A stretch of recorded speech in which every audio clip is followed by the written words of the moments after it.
What should have been a story about Helm Hammerhand and his successor Freyalof is now just another Girlboss story. All Middle-earth knows the tale of the War of the Ring. But 200 years before that, Riders of the Mark! Brothers of Rohan! there was an older tale. Yes, that is how time works.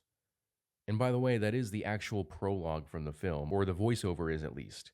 And from there, we immediately jump into the girlbossery. But what is this 200-year-old tale about, and who are these characters? Well, the plot is derived from the second section of Appendices A of The Lord of the Rings, which details the first royal line of Rohan ending with Helm Hammerhand, and the second line beginning with Freyalof, Helm's nephew.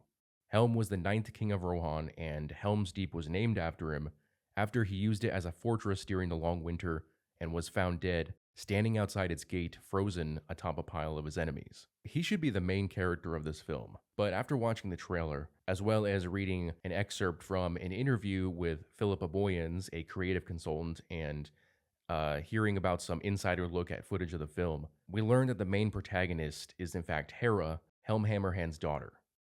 Now, for context, there is a single line of text in the 14-paragraph story of Helm Hammerhand concerning her character. To one of these councils, Freka rode with many men, and he asked the hand of Helm's daughter for his son Wolf. That's right, the main protagonist of the film is the unnamed daughter of the most famous king of Rohan. In fact, the creative team admits to the lack of background for the character and even lack of a name, and so they filled her in using a historical figure, that being Aethelflaed, the Lady of Mercia. She ruled one of the kingdoms that would eventually coalesce into England, that being Mercia, for 7 years. During that time, she would lead scouting expeditions to find strategic areas for her army to defend against Vikings, and was known as a great military leader, as well as the only female ruler during the Anglo-Saxon period. Although the number of sources on her rule are scarce, so a lot of her history is filled in with legends and assumptions, which is perfect for the inspiration for Hera's character, because the team of the War of the Rohirrim is doing the exact same thing. The difference being that one is an historical figure and the other is a fictional character deemed so irrelevant by her creator that she was not even given a name.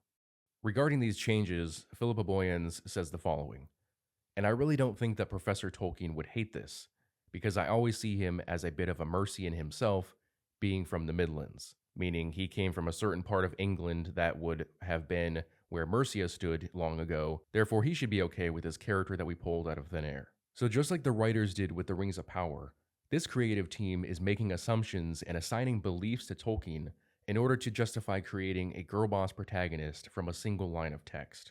The Rings of Power team also did something similar with Tar Miriel of Numenor, who has maybe a handful of lines of text in the source material and was adapted into a very different character in the Rings of Power. Apparently, the writers wanted to tell this tale from a female POV, because that makes sense in a story where only 2 females are mentioned and you pick the one without a name to be the protagonist.